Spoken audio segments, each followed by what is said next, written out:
Yang selanjutnya yaitu manajemen pendidikan agama pada anak dalam keluarga broken home. Nah, keluarga broken home ini kan adalah keluarga di mana antara suami dan istri itu bercerai ya. Bercerai. Cerai. Nah, Sebentar, broken home itu kira-kira sudah cerai apa masih tengkar ya? Pertengkaran. Iya. Pertengkaran sampai Kalau menurut saya dua-duanya, maksudnya dalam kondisi bertengkar, ya bertengkar, kemudian sudah bercerai, begitu kayaknya sudah belum sampai bercerai itu sudah termasuk kayak. Broken home. Kalau menurut saya rumahnya yang rusak. Broken home. Enggak, lebih tepatnya itu rumah pertengkaran, Pak. Kalau broken home memang rumah rusak, makanya ini keluarga broken home. Keluarga yang rumahnya rusak. Rusak kayak gitu. Rumahnya rusak. Nah, menurut saya ini rumahnya itu yang rusak. Intinya keluarganya tidak dalam baik-baik saja, gitu ya. Oke, silahkan dilanjutkan. Intinya keluarga broken home itu keluarganya adalah keadaan tidak baik-baik saja. Nah, sebabnya itu faktornya itu terdapat banyak faktor, bisa juga dari ekonomi seperti itu, dan kebanyakannya memang dari segi ekonomi biasanya. Enggak juga sih. Kebanyakan kan bisa. Mungkin kurang. Nah, kemudian dengan keluarga broken home ini membawa akibat yang sangat besar bagi kejiwaan anak, termasuk juga menghantam pendidikannya. Karena anak itu dalam keluarga ini merasa sudah tidak nyaman, dia itu akan diubah. Karena misalnya kan anak tahu orang tuanya akan bercerai, sehingga dia itu akan bingung mau ikut ayah atau ibu, seperti itu. Ikut ubah. Karena kalau misalnya nih setiap kali anak bangun tidur kemudian mendengarkan pertengkaran orang tuanya, anak itu akan jenuh. Dia itu gimana ya? Merasa dirinya itu pokoknya serbuk gitu loh. Apa? Serbek. Ya jenuh kan. Kurang nyaman ke dirinya itu. Keadaannya itu. Nah, sehingga oleh karena itu terdapat beberapa langkah yang bisa diterapkan dalam memanage pendidikan agama pada anak yang keluarganya itu sedang dalam keadaan tidak baik-baik saja. Yang pertama yaitu memberikan perhatian dan kasih sayang yang besar sehingga anak tidak terlalu merasa kehilangan kasih sayang orang tuanya. Kemudian yang kedua, berusaha memainkan peranan rangkap bagi ibu sekaligus merangkap peran bapaknya. Biasanya kan misalkan kalau anak itu ikut ibu, ya ibu juga harus kerja ya, harus balik tulang untuk memenuhi kebutuhan keluarganya. Nah, berarti ini kalau penjelasannya seperti itu, berarti ini sudah cerai. Iya. Iya kan, berarti itu anak ikut bapaknya atau ikut ibunya. Gitu. Banting tulang. Banting tulang. Oke, silahkan lanjutkan. Kemudian memberikan penguatan keimanan kepada Allah, termasuk keyakinan bahwa Allah itu tetap akan menjaga rezeki yang cukup pada kelangsungan hidupnya. Jadi meskipun misalnya awalnya sudah bercerai, rezeki itu tidak akan kemana karena Allah itu sudah mengaturnya sendiri. Nah, di sini ada 11 ya, ada 11 langkah yang dapat dilakukan oleh orang tua. Intinya itu ada 3 ya, di segi keimanan, ibadah, dan akhlak. Nah, pada penguatan keimanan yaitu iman mendasari atau menjadi fondasi bagi perilaku umat muslim. Sedangkan ibadah itu sebagai konsekuensi atau tindak lanjut dari iman itu sendiri. Dan Allah itu berusaha menghiasi keduanya sebagai upaya penyempurnaan. Itu hampir sama dengan yang saya jelaskan di slide sebelumnya. Next.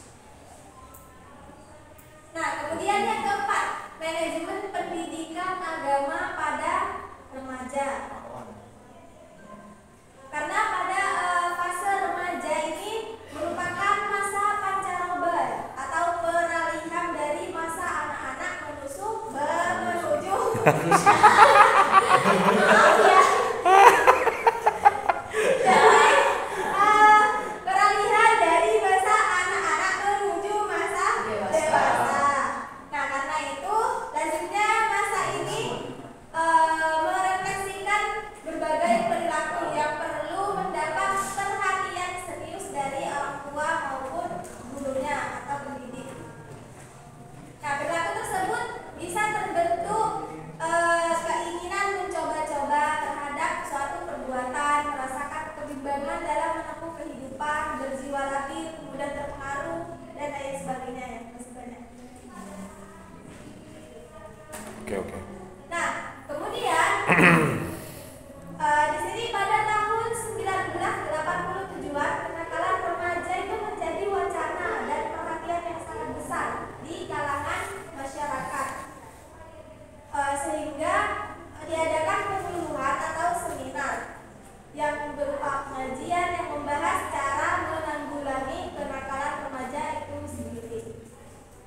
Nah, oleh karena itu biasanya remaja ini bersikap meledak-meledak. Intinya jiwa semangatnya itu masih menggebu-gebu gitu ya. Meledak.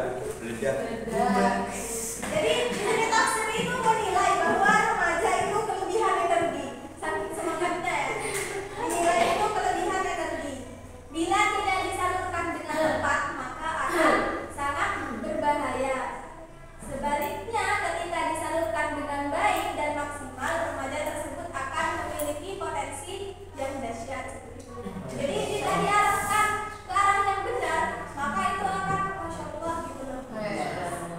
Makanya di sini di pesantren itu yang paling sulit adalah mengurusi anak yang selevel MTS dan MA. Ini pokoknya SMP SMA. Kenapa? Karena pada waktu itulah anak ingin terlihat beda dan lain sebagainya. Gitu. Kira-kira lebih mudah yang SMP apa SMA kira-kira? SMP. Iya, betul. Remaja itu kayaknya yang kelihatan SMA ya. SMA itu paling sulit. Karena dibohongi tidak bisa. Kalau SMP masih bisa dibohongi. Lebih mudah yang kuliah sih. Iya, kalau sudah kuliah itu mudah. Kenapa? Sudah dewasa. Tuh. Potong rambutnya juga sudah bagus semua. Coba kalau anak SMA, SMP itu masih agak macam-macam. Masih mengikuti semuanya. Rifan rambut pirang. Ada yang pernah itu nonton podcastnya Deddy Corbuzier, yang itu sama Tretan Muslim. Potongan rambutnya Deddy Corbuzier itu adalah potongan rambut yang nggak punya teman. Kok bisa? Iya. Kalau kamu punya teman, pasti kamu dilarang akan menggunakan potongan rambut seperti itu, gitu loh. Udah ada yang nonton, ya?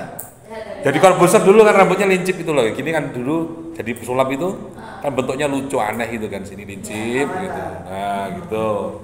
Terus akhirnya potongan rambutnya Om Deddy itu kayak potongan rambut anak yang nggak punya teman. Kok bisa? Iya, kalau punya teman pasti dilarang punya potongan rambut seperti itu. Karena anak-anak muda kan biasanya kan gitu kan, gaya-gaya macam-macam gitu kan. Oke, lanjutkan silahkan. Nah, intinya belakangan ini itu sering terjadi krisis akhlak yang menimpa pada remaja. Nah, krisis akhlak ini muncul disebabkan oleh banyak faktor. Yang pertama, krisis akhlak terjadi karena longgarnya pegangan terhadap agama yang menyebabkan hilangnya pengontrol diri dari dalam atau self control. Yang kedua, krisis akhlak terjadi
Banyak sekali. Ada berapa? Ada berapa? 9.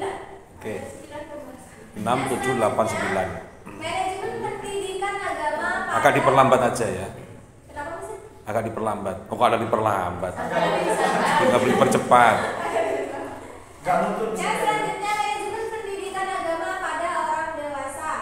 Nah, di sini para ahli jiwa itu menyatakan Enggak, satu aja, hari ini satu. Minggu depan 2 ya. Akhir fase remaja pada usia 23 tahun. Maka usia 24 tahun itu merupakan awal fase dewasa.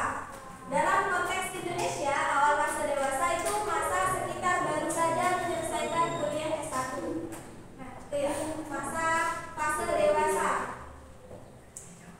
Nah, kemudian di sini juga dijelaskan ada 3 kelompok fase dewasa. Yang pertama itu orang dewasa yang sedang menghadapi pernikahan. Yang kedua orang dewasa yang baru saja menikah. Dan yang ketiga itu orang dewasa yang telah lama menikah. Nah, jelaskan langsung 3 ini, coba. Kayak belum pengalaman. Nah, kelompok yang pertama ini yang menghadapi masalah penemuan pasangan hidup. Ini kan kelompok orang dewasa yang menjelang pernikahan. Ya tuh. Nah, ini kelompok yang menghadapi masalah penemuan pasangan hidup yang paling tepat. Dan hal ini merupakan pekerjaan yang sulit dipenuhi. Masih masa-masa pencarian. Masa-masa pencarian mendampingi Seperti apa itu kriteria? Nah, kemudian kelompok yang kedua ini biasanya menghadapi masalah Maksudnya Pendidikannya, manajemennya seperti apa? Untuk yang mau menikah itu gimana? Oh ya, Harus kemudian yang kedua ini. karena kontekstual, jadi mereka semangat. Gitu. Nah, yang kedua ini biasanya menghadapi masalah perwujudan kehidupan rumah tangga yang sakinah mawaddah warahmah, kasih sayang. Kemudian yang ketiga ini karena sudah lama menikah, sehingga kan biasanya sudah mempunyai anak, sehingga yang dihadapi itu bagaimana cara mendidik anaknya seperti itu. Nah, kemudian caranya ya. Di sini yang pertama, Cara buat anak. Maksudnya apa? Dididik. kok bisa? Anaknya gimana? Kok bisa ada kan? Iya ke saya. Kan kontekstual itu. Nah, kemudian oleh karena itu kan tadinya, nah yang manajemennya ya. Ya, Menjelang Ini kan ada kata-kata kalian ini semua. Iya ya. Nah, pendidikan agama pada orang dewasa yang menjelang pernikahan itu perlu diarahkan. Yang pertama yaitu upaya memperkokoh keimanan kepada Allah. Yang kedua itu peningkatan ibadah, baik ibadah individual maupun ibadah sosial. Yang ketiga peningkatan akhlak. Kemudian yang keempat kesungguhan dalam melakukan suatu pekerjaan, baik pekerjaan yang berdimensi ekonomi maupun sosial. Karena ini biasanya pekerjaan yang berdimensi ekonomi ini perlu disiapkan ya. Apalagi biasanya bagi seorang laki-laki ya. tapi saya komentari, mumpung khawatir nanti ya, tidak cukup waktunya.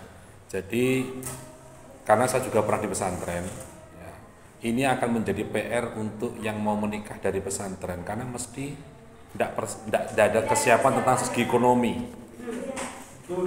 Dan dari perempuan-perempuan yang saya sampaikan itu banyak perempuan yang tidak siap dengan hal itu dan saya ditolak gara-gara itu. Yakin. Nanti apa dikira nikah itu hanya cukup dengan ngaji dan lain sebagainya, begitu jawabannya. Nah, makanya lebih enak memang ketika menikah sama-sama dengan santri. Jadi tahu kehidupan itu. Karena kalau orang luar maka menikah kan tidak cukup nanti untuk keluarga, untuk anak mau makan apa. Kalau dengan penghasilan, apalagi saya hanya mengajar dan penghasilan saya nggak seberapa pada waktu itu. Saya nggak mau menyampaikan lah. Pokoknya yang sudah mengajarkan tahu gajinya berapa. Gitu. Nah, tetapi jangan dikhawatirkan hal itu. Gitu loh. Saya juga tidak dulu ketika para alumni itu menyampaikan gini, nanti akan ada yang namanya rezeki min haitsu la yahtasib. Saya nggak percaya. Tapi ternyata saya akhirnya mempercayai. Ternyata banyak kejadian yang terjadi pada saya tentang hal itu. Jadi saya tolak, bukan saya tolak loh ya, ini pendapat saya, kalau Anda yang penting iman dan takwanya itu cukup. Makanya kalau ingin dapat Sayyidina Ali, silahkan Siti Fatimahkanlah terlebih dahulu begitu. Kalau mau dapat Siti Khadijah, ya Muhammadkanlah dirimu. Kan kita itu kadang-kadang begini, pengen yang wah, tapi Anda nggak mau merubah diri, ya itu yang salah. Siapa nggak mau perempuan yang rajin, yang pinter? Anda sendiri nggak rajin, itu yang salah, cuman melamun, halu istilahnya kan begitu. Makanya kalau ingin dapat, katanya begini kan, jodoh kita adalah cerminan diri kita. Makanya kalau ingin dapat jodoh yang baik, ya lihatlah Anda di ngaca dulu, kan begitu katanya. Nah, saya cocok menyampaikan pada Anda karena Anda sudah kayaknya fase-fase pada itu. Di sini sudah ada yang mau menikah? Ivan Pak sudah menyala. Ya. Nah, jadi kalau ingin dapat seperti itu, ya itu silahkan perbaiki dirimu. Insya Allah jodohnya nggak jauh-jauh dari itu. Gitu ya. Bukan masalah ekonominya loh ya, mungkin akhlaknya, mungkin kehidupannya seperti itu. Tapi masalah ekonomi, mohon maaf, kan di pesantren kan memang kita kosong. Ya masalah rezeki nanti dicari setelah menikah. Makanya cocoknya kalau anak pesantren itu menggunakan motonya Pertamina. Kita mulai dari nol. Dimulai dari nol ya Pak ya.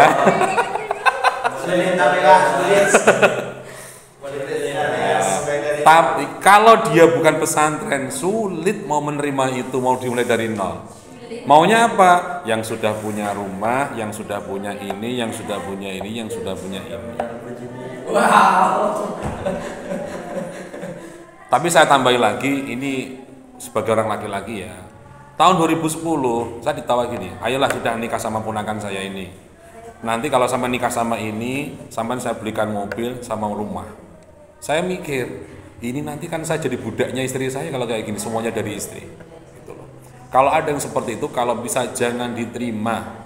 Kalau bisa apa? Sampai benar-benar menikah dari sampean sendiri, nanti ekonominya adalah dari suami istri sampean sendiri. Pokoknya semua dari sampean sendiri. Itu lebih mulia, kita lebih pede. Kalau semua dari yang perempuan, biasanya sampean tertunduk dan dibentak-bentak perempuan, diam saja. Kenapa? Karena sampean datang pada perempuan itu modal dengkul. Biasanya begitu.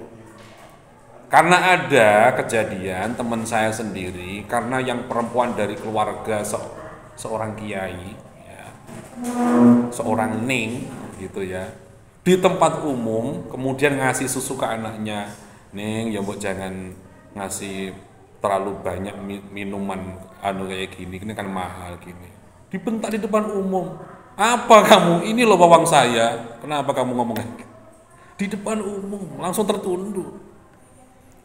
Memang enak kelihatan wah dapat keluarga kiai wah gini, nah, gitu.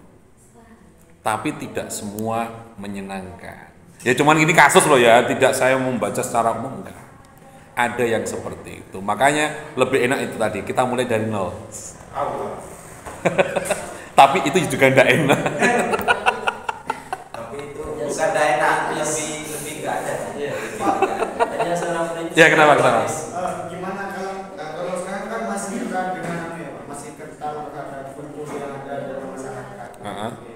Kalau bukan masalah rezekinya, kadang kita yang dari pondok pesantren punya keinginan membahagiakan seorang istri.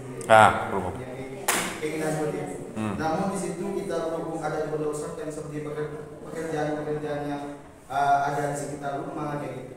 Yang dari masyarakat itu masih bukan nggak tahu ya, masih belum pernah gitu kita lakukan. Nah, itu mungkin ada timbul permasalahan sosial entah di keluarganya itu sendiri maupun di mertuanya itu sendiri. Itu gimana cara mengatasinya? Gimana sih bang saya? Kita kan hidup di pesantren ya gitu. Hidup di pesantren terus? Hidup di pesantren, sedangkan kita sudah waktunya untuk menikah. Nah, di masyarakat kan kita juga belum pernah tahu rasanya bekerja itu gimana kayak gitu. Oh, gitu ya. Kalau masalah rezeki kan pasti kan diawali dengan pekerjaan itu. Siap, oke. Ini ya. selama Anda itu berilmu, di mana akan mudah. Yang pertama berilmu, yang kedua akhlak, yang penting. Kemudian ketika Anda prosesnya bagus, insya Allah nanti seterusnya juga bagus. Makanya saya bilang dulu, supaya mau jadi apa, gitu kan? Tapi saya lihat para alumni sini, ketika kuliahnya itu lurus itu maksudnya apa? Waktu kuliah ya kuliah, waktunya ngerjakan tugas kimia dikerjakan. Itu kita setelahnya kuliah yang saya anggap itu nggak mungkin goblok kayak gitu, baca sains aja secience gitu bisa ada seperti itu. Ternyata apa? Ternyata dianggap di masyarakat malah langsung jadi kepala sekolah. Nah, gitu. Jadi apa? Insya Allah kalau prosesnya benar, nanti hasilnya juga. Makanya saya sering ngomong ke mahasiswa, Anda sebagai mahasiswa juga tetap santri. Dosen itu ya ustadz ya guru sama. Maka hormatilah seperti Anda belajar di pesantren. Insya Allah ilmu yang Anda dapatkan di sini akan ada manfaatnya di masa. Begitu mas, jangan khawatir. Kalau sama bagus, bisa kapan? Gitu ya. Yang penting apa yang ada di sana di sini itu nanti di masyarakat pasti akan.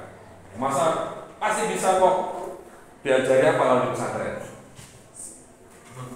Ada modal yang luar biasa di pesantren. Apa? Keimanan, kejujuran. Itu paling penting kejujuran. Sekarang tuh banyak orang pintar, tapi siapa nggak korupsi? Gitu. Coba kalau sama jujur, pasti akan di mana-mana orang jujur akan diterima. Ya. Tapi beda lagi kalau ada di tempat yang benar-benar seluruhnya adalah orang yang korupsi, sama jujur hancur di situ. Kenapa? Lebih banyak yang rusak daripada yang baik. Oke mas ya, jangan khawatir, Anda akan mudahkan. Buktinya saya tambah pondok, tambah gemuk, bukan tambah kurus. Saya dulu itu khawatir karena ketika saya di pengurus pesantren, saya tambah badan saya tambah gemuk. Ini nanti kalau saya setelah menikah tambah kurus, ini pikirannya di pondok tidur toh nggak kerjakan tugas pesantren semua akan kelihatan setelahnya pulang setelah menikah banyak masalah, kemudian nggak bisa santai-santai akhirnya kurus begitu. Makanya saya pertahankan badan saya. Hati-hati sama yang ada. Ada yang seperti itu di pesantren nyantai aja, orangnya putih bersih, karena di pesantren nggak pernah ngapa-ngapain. Betul. Makanya Cak Yudi tahu nggak Cak Yudi di Bondowoso? Itu mengatakan begini, di pondok itu seluruhnya adalah telur. Telur ayam itu kan ada yang kotor, ada yang bersih gitu kan?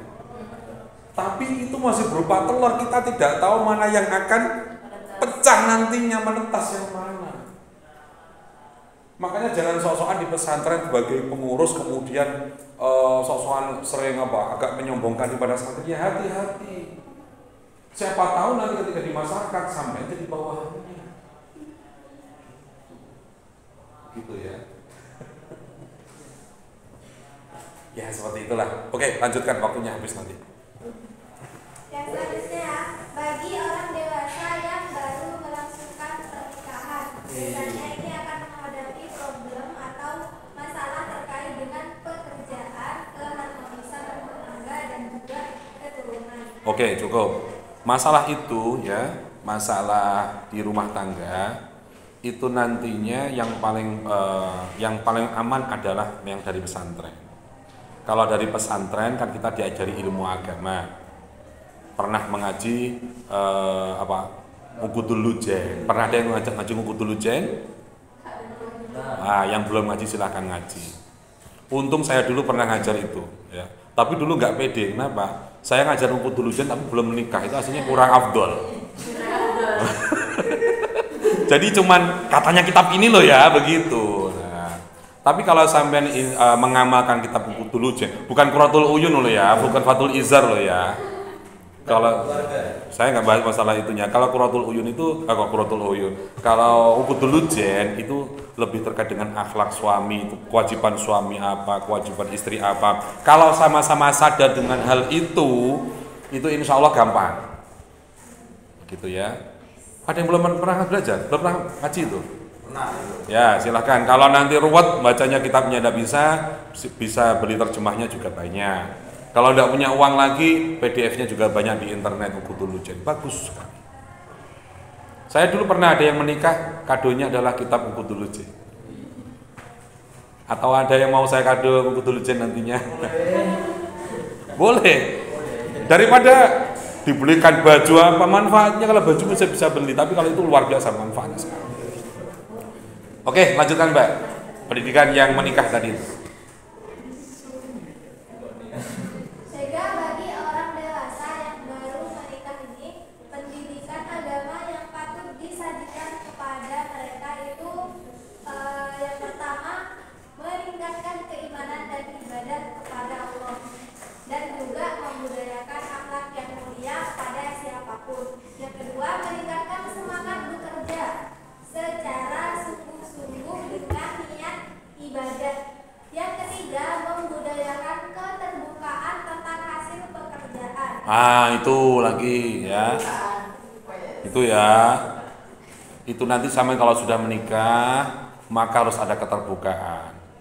Bukan keterbukaan suami istri buka baju, itu bukan keterbukaan itu maksudnya ya. Jadi apapun yang dari hasil dari uang sampean sampaikan kepada istri. Nah, begitu. Saya pernah buktikan dulu. Saya misalnya hasilnya uang saya sekian, saya bilang sekian, malah habis. Ya. Mulai saat ini meskipun keuangan saya 50.000, 100.000, 10.000 rupiah, akan saya share langsung ke istri. Ini hasil saya. Kan saya jualan buku PDF, itu ada yang beli tadi malam itu, ada yang beli 50.000, saya kirim ke istri. Alhamdulillah. Ada yang beli administrasi perpustakaan, itu kan saya jualnya seikhlasnya, ada yang bayar 10.000, ada yang 100.000, yang paling tinggi 300.000, saya share ke istri.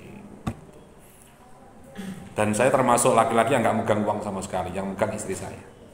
Kalau saya pegang malah habis.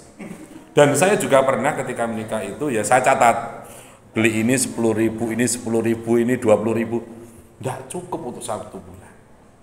Tapi ternyata apa? Pokoknya belanja kebutuhannya apa? Ternyata cukup di situ. Makanya itu adalah namanya insya Allah adalah min haitsu la yahtasib. Saya kalau pas ngajar di sini untuk kehidupan saya tidak cukup, hak tidak cukup. Untuk rumah saja saya 1 juta, belum yang lain-lain, kurang. Tapi ternyata ada itu tadi. Ada tamu kayak tadi malam itu ngobrol cuman masalah Pak, anak saya mau kuliah itu kira-kira di mana? Di Al-Qadiri apa di UNED apa di mana gitu kan. Ngobrol 1 jam ternyata bawa kue kue 1 kresek besar gitu, kongguan macam-macam itu kan. Pulang-pulang nyangoni anak saya 400.000. Nah, itu kan sesuatu yang enggak kita sangka begitu. Nah, nanti ketika sampai menikah akan seperti itu. Jadi jangan khawatir, yang penting sampai suami istri beriman dan bertakwa. Dan itu hanya bisa dilakukan untuk anak pesantren. Maka sampai meskipun tidak punya pekerjaan dan sebagainya, tidak usah mikir itu sudah. Pasti Allah akan menunjukkan. Tanya itu para alumni waktunya ada acara alumni. Jenengan dulu tempat pondok di sini gimana pekerjaannya? Ya pasti bisa.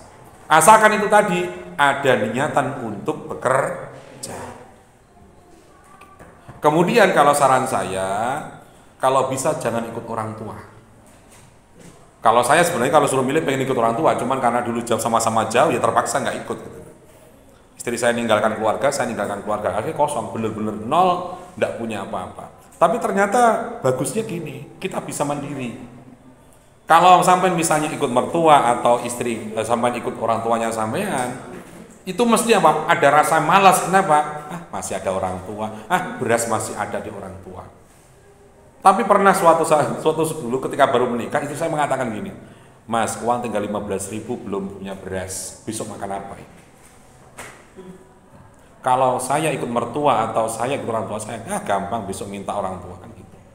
Dan saya pas hanya berdua, istri saya mengatakan seperti bagaimana juga. Akhirnya saya apa? Karena saya punya anak pesantren ya.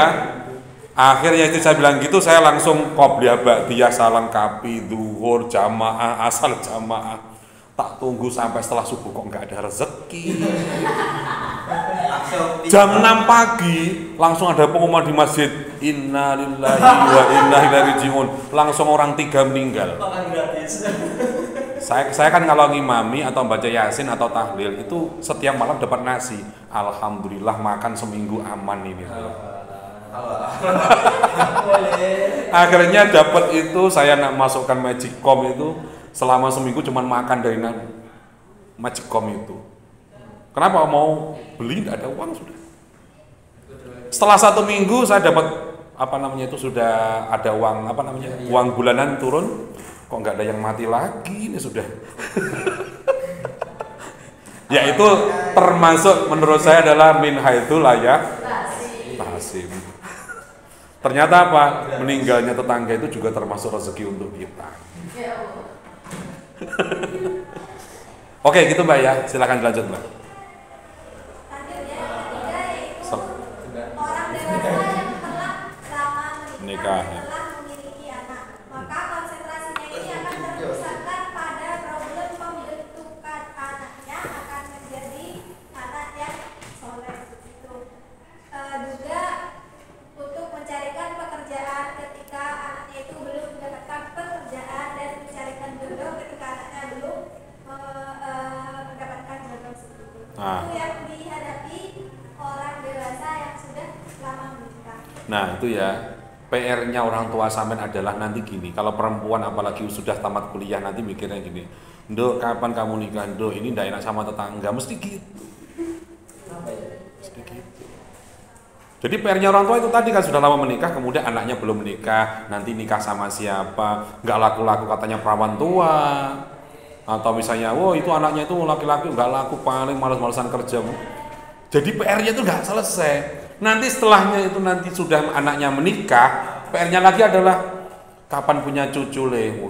Kalau ngikuti masyarakat nggak ada selesainya. Nanti punya cucu cacat misalnya, itu loh. Jadi omongan orang lagi repot. Jadi memang kehidupan itu semuanya adalah ujian, gitu ya. Oke, lanjut. Jam berapa sekarang? Jam 9.04. Jam 9.04. Saya kira cukupkan sekian, yang lain bisa dibaca. Mungkin penjelasan dari saya cukup sekian. Selanjutnya untuk poin nomor 7 sampai 9 bisa dibaca sendiri. Oke, terima kasih yang bisa presentasi. Kalau ada pertanyaan silahkan, kalau nggak ada saya sudah siap 3 pertanyaan. Monggo bertanya.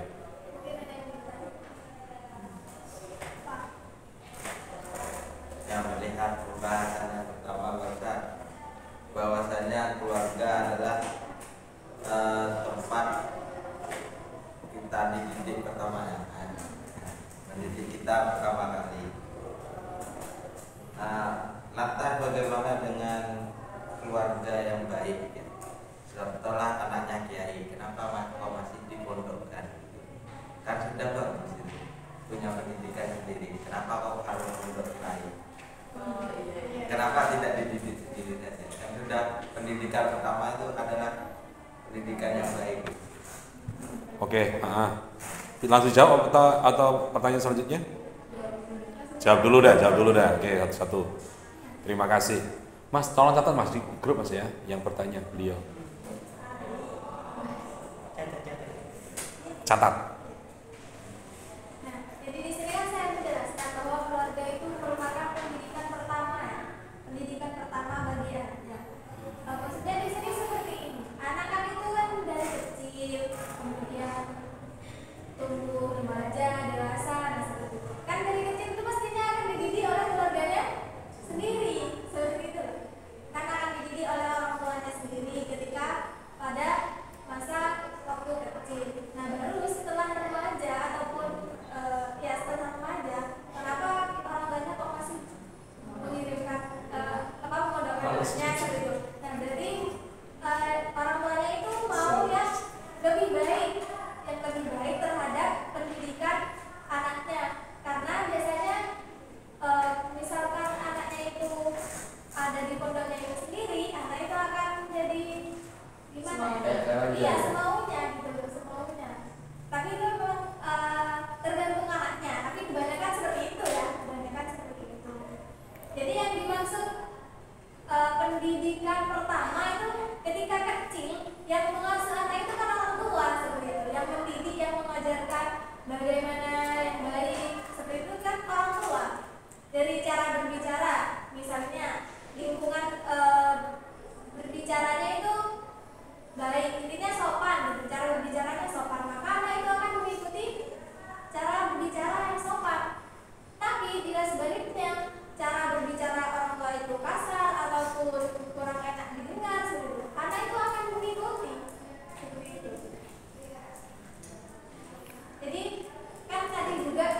Gini. Oh ya, tadi gimana jawabannya? Sebenarnya pertanyaan simpel. Misalnya ada seorang kiai itu kan sudah alim gitu ya. Kenapa harus dipondokkan di tempat lain? Kenapa nggak di sendiri, tempat diajari sendiri aja di rumah begitu? Gimana jawabannya? Ini kan tadi juga sempat dijelaskan, ketika orang tua itu merasa bukan kurang mampu ya, kurang menguasai atau kurang mampu gitu terhadap untuk mengajari anaknya itu sendiri tentang agama, maka orang tua itu akan meminta bantuan orang lain yang lebih paham tentang itu sendiri. Oh, berarti itu orang tuanya nggak pinter berarti. Ini yang tadi orang tua yang pinter ini maksudnya. Kiai kan pinter.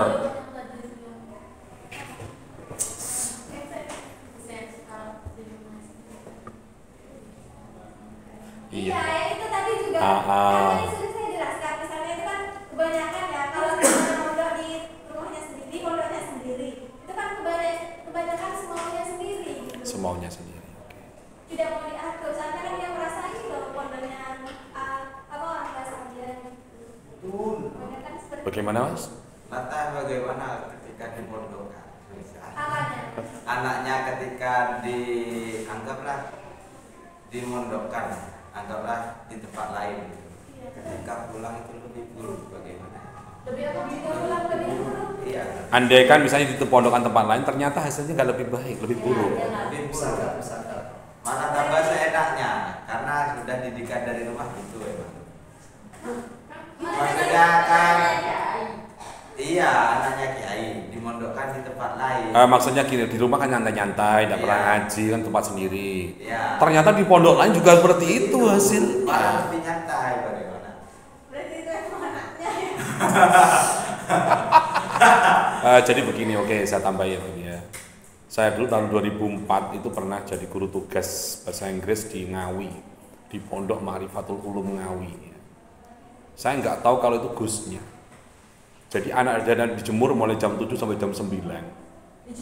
Iya dijemur, Fahmi namanya. Terus akhirnya loh, Fahmi itu rumahnya mana sih? Ya di sini. Loh di sini mana? Itu kan gusnya di sini, masya Allah. Gusnya itu dipentungi sama guru-guru karena terlambat sekolah, dijemur di depan dalam. Sama-sama santri, bareng sama-sama santri. Sampai saya nggak tahu kalau itu gusnya, tidurin sama santri. Jadi gusnya di sana itu benar-benar tidak ada perbedaan dengan santri. Teman-temannya mengatakan, Fahmi. Tapi ternyata kayaknya itu bagus. Jadi apa? Ada pendidikan yang ada di situ. Nah, kemudian kalau ada seorang anak kiai, kemudian kenapa kok harus ditempatkan di tempat lain? Betul tadi kalau mungkin di rumahnya nyantai-nyantai gitu ya. Tapi juga tergantung pendidiknya juga, maksudnya tergantung orang tuanya gitu. Buktinya yang di Ngawi itu sampai seperti itu.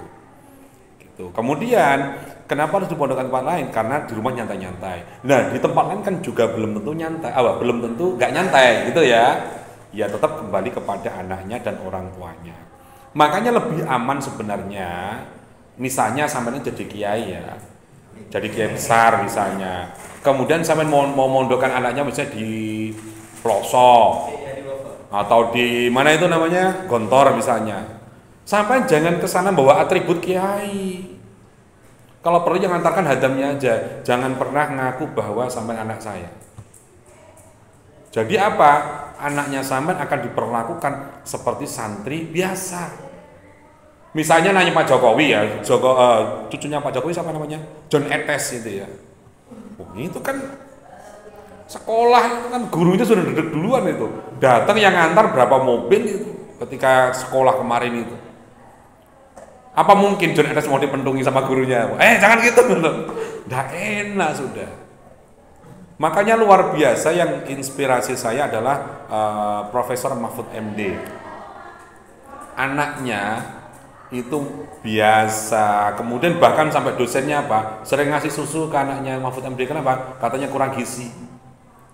Karena memang apa? Mahfud MD itu mengatakan jangan sampai membawa nama saya. Kemudian motornya ya kasih motor biasa. Sehingga anaknya itu sampai diberi bantuan kayak makanan. Tahu-tahu apa? Ketika sudah selesai kuliah, wisuda, kemudian dosennya tadi dipanggil. Ada apa Pak? Jenengan kok undang saya ke sini? Iya, terima kasih sudah membimbing anak saya. Anaknya jenengan yang siapa? Ini anak saya ini. Mohon maaf Pak, saya nggak tahu kalau itu anak Bapak. Iya, katanya jenengan sering ngasih susu ke anak saya, katanya kurang gizi. Nah, itu kan luar biasa. Coba seperti itu. Sampai sebagai kiai besar, naruh anaknya di mana, kemudian tidak ada yang tahu bahwa itu adalah anaknya kiai besar.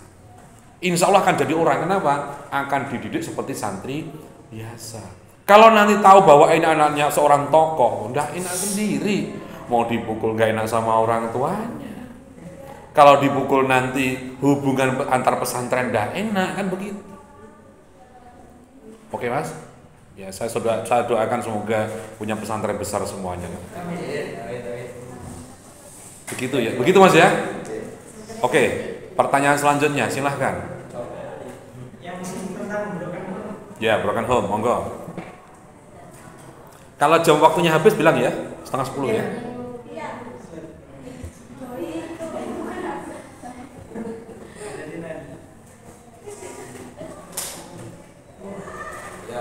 Baik, saya ingin bertanya tentang pendidikan di keluarga broken home ini. Semisal kita punya teman nih, dia itu anak dari keluarga yang broken home. Nah, apa gimana sih cara kita ngasih saran ke dia gitu, bahwasanya dia ini kan sempat kabur kembali gara-gara orang tuanya. Gimana ini? Maksudnya anaknya ikut siapa? Kabur Pak, gara-gara dibilang sempat diusir di dalam keluarganya itu. Loh, sebentar, bapak ibunya sudah pisah belum? Udah bisa. Sudah bisa. Terus yang mengusir siapa? Anaknya akan ikut ibunya. Anaknya ikut ibunya, terus? Terus kemarin itu sempat ada masalah keuangan kayaknya. Anaknya ini jadi korban gitu. Sempat diusir. Itu yang ngusir ibunya. Sempat ada kata-kata, mending kamu pergi aja dari sini. Daripada nyusahin gitu. Itu pergi anaknya. Oke, terus. Yang harus dikasih saran. Cara menanamkan dengan iman, ibadah dan akhlak. Nah, oke. Baik. Itu yang mau diberi yang diberi penjelasan itu ibunya apa anaknya? Anaknya, umnya. Anaknya. Oke. Silakan. Ya. Kalau ada anak seperti itu bagaimana? Sampai diusir sama ibunya?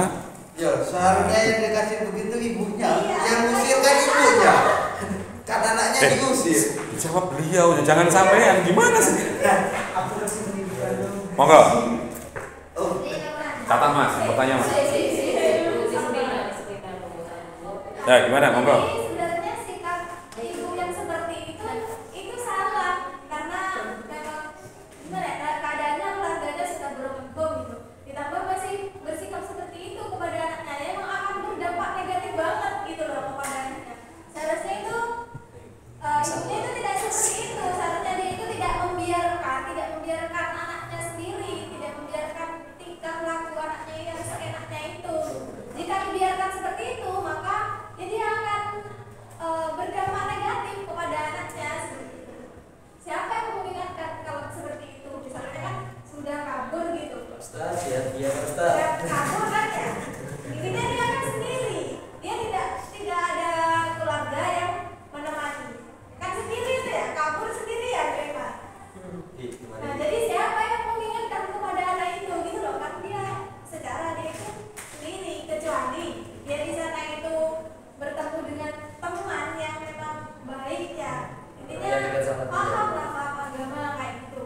Nah, mungkin itu bisa menjadi pengaruh positif kepada anak tersebut. Tapi jika dia bertemu dengan teman yang bisa membawa pengaruh negatif, maka itu akan semakin jadi. Betul.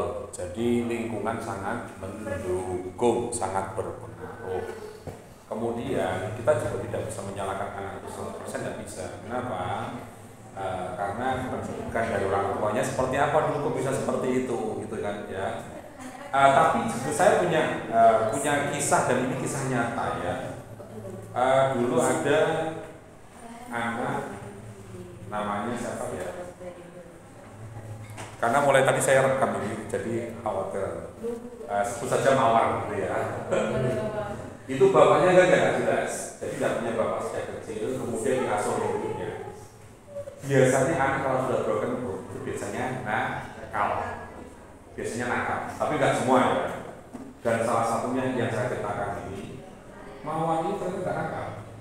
Setelahnya bisa dengan orang tuanya, ibunya kerja di Bali, kemudian anaknya ini ikut dengan ibunya, modal diberikan buku bahasa Inggris yang ada warna-warna itu, gambarnya itu 1, 2, 3, 4 ada gambarnya itu apa.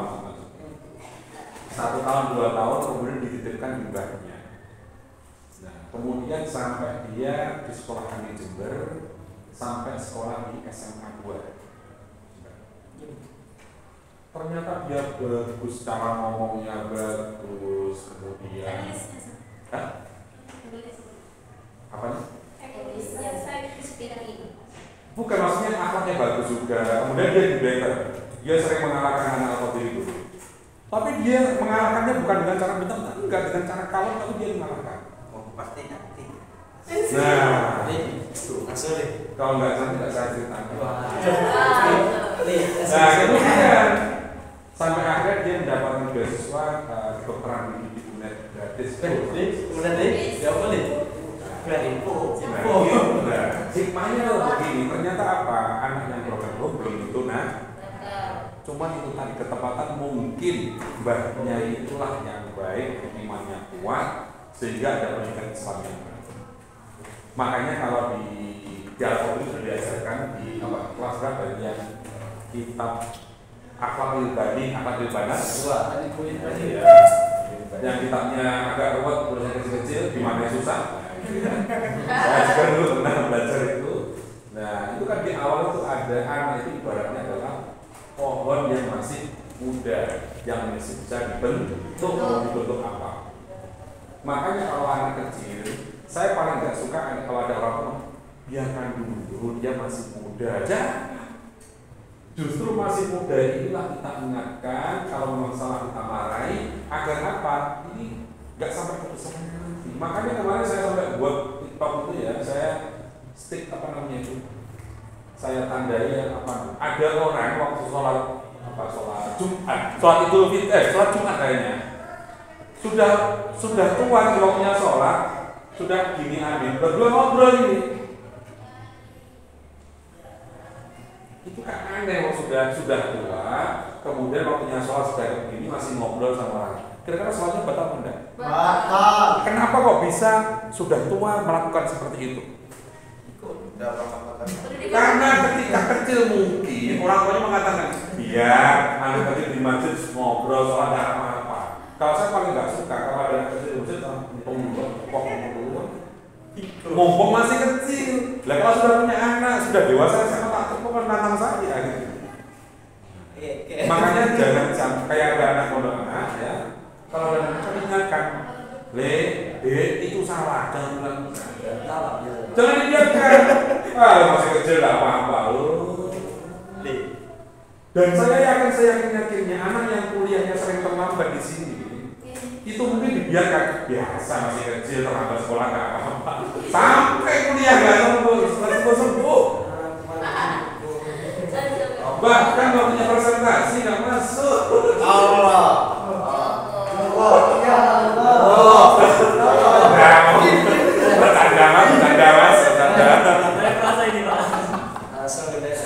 Nah, makanya itu pendidikan itu sangat penting sejak dini.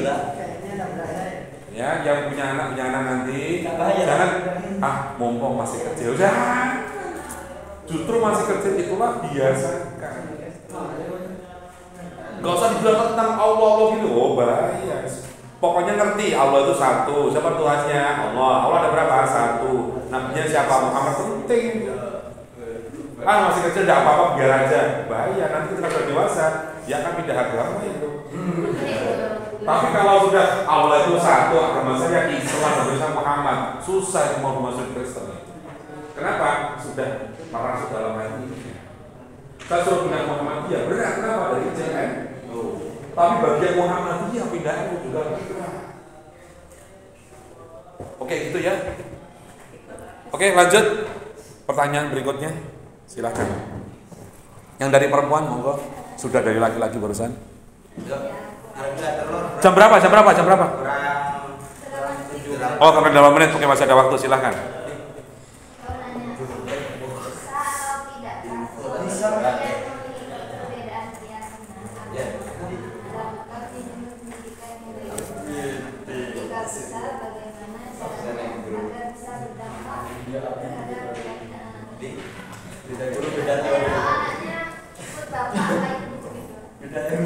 Ya betul, itu sekarang trending, maksudnya sudah banyak yang banyak yang mengaku dan sekarang nggak malu-malu lagi, banyak para artis yang berbeda agama, bukan berbeda keyakinan loh ya. Kalau berbeda pandangan, berbeda keyakinan, itu masih tidak masalah. Sudah berbeda agama ini, kira-kira bisa nggak? Bagaimana cara memberikan pembelajaran pada anak kalau sudah orang tua berbeda keyakinan? Tapi kan ada satu agama beda keyakinan. Satu agama beda keyakinan. Misalnya gini loh, suami istri di atas lantai 5. Yakin nggak kita nanti jatuh mati? Satunya istrinya jawab tidak, suaminya yakin. Kan antara beda keyakinan itu ya. Tidak bercanda ya mas, beda keyakinan juga nih mas. Kalau beda keyakinan itu berarti masih beda agama. Masa ada agama? Iya. Beda keyakinan itu maksudnya beda agama. Gimana Mbak? Monggo jawab Mbak. Beda teori.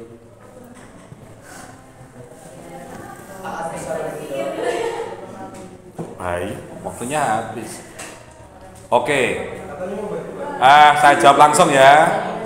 Kalau ada yang seperti itu memang susah, ya, susah.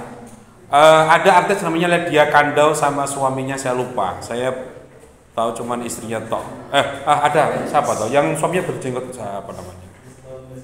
Itu menikahnya sampai 23 tahun berapa? Akhirnya pisah juga. Kenapa? Karena yang laki-laki Islam, yang istrinya Kristen. Anaknya sampai jadi artis semua, sampai dewasa semua, tapi akhirnya berpisah juga. Makanya susah sekali. Kalau sudah beda agama kan repot. Kalau hari Minggu ke gereja, kalau hari Jumat ikut Jumatan kan lucu juga gitu loh. Makanya dalam Islam kalau kita memilih istri itu yang pertama adalah agama. Ada 4 apa aja? Agama. Nah, makanya selain agama nilainya 0.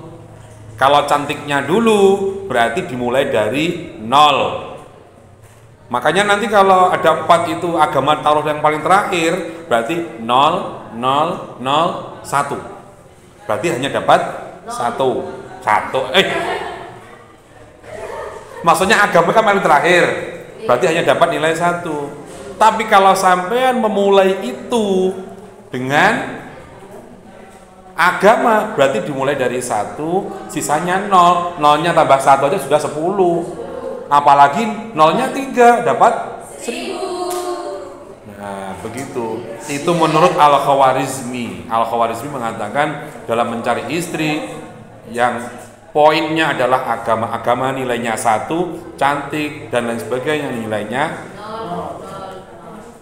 Begitu ya. Kalau misal nikah ya udah tahu Pak beda agama. Tapi niatannya kita itu gimana caranya supaya itu pindah agama ke Islam gitu. Oke, itu ada tetangga saya ya. Tetangga saya jadi yang perempuan itu akhirnya masuk Islam. Jadi perempuan saya ada. Jadi sampean kalau mau nikah sama saya sama harus masuk Islam. Akhirnya masuk Islam. Oke, kalau itu berarti nggak beda agama, Mas. Nah, tapi juga kemarin ada tetangga saya yang baru pindahan dari mana itu? Dari Jember lah, saya nggak ngomong kemana. Pokoknya dari Jember. Ada dalam Kristen itu juga ada. Jadi ada misionaris katanya ya, misionaris. Jadi bagaimana orang Kristen ini ya disuruh mencintai orang Islam yang mana, kemudian dirayu bagaimana itu masuk Kristen. Kalau sampai ada yang masuk Kristen dia dapat poin. Sampai seperti itu. Itu apa poinnya sih? Oh, dapat uang bro. Kayak multi level marketing. Tapi itu saya nggak tahu itu level apakah memang dari gereja atau hanya dari perorangan, saya nggak tahu. Cuman pengakuannya seperti itu. Nah, sama dalam Islam itu juga dapat poin. Maksudnya apa? Dalam agama. Misalnya sampean, kemudian ada orang Kristen dari misalnya dari ada bule ya. Kalau sampean mau nikah sama saya, masuk Islam dulu. Iya, saya siap masuk Islam. Luar biasa. Sampai mengislamkan seseorang pahalanya sangat besar sekali. Dalam Islam luar biasa. Kalau kuat, kalau nggak kuat biasanya yaitu tadi karena cintanya itu tadi masuk Islam bukan karena benar-benar kesadaran agama, hanya karena seseorang itu suatu saat kalau sudah nggak cinta dia pasti akan kembali ke agamanya lagi. Nah, begitu. Makanya carilah yang kalau pesantren carilah yang dari pesantren. Kalau sama-sama dari pesantren itu enak. Kenapa? Ya meskipun cuma makan nasi sama sambel, nasi sama masako, nah itu sudah oke. Sulit sekarang aja sulit. Sulit apa mas? Sulit nyari. Yang begitu. Loh, kalau nyari itu gampang mas, tapi yang nggak mau nggak tahu ada nggak? Yang begitu sulit. Yang mau makan masako. Oh, ada kemarin saya ketemu di perpus. Ada mahasiswi pinjam buku. Loh, apa itu mbak gitu? Masako. Loh, buat apa mbak? Buat makan nanti. Mau luar biasa ini. Ada mahasiswi Yayal Qadri. Buat apa aku buat makan nanti? Masih ada ayam. Iya. Saya tidak tahu kalau seperti itu. Oke, cukupkan sekian aja mbak. Terima kasih.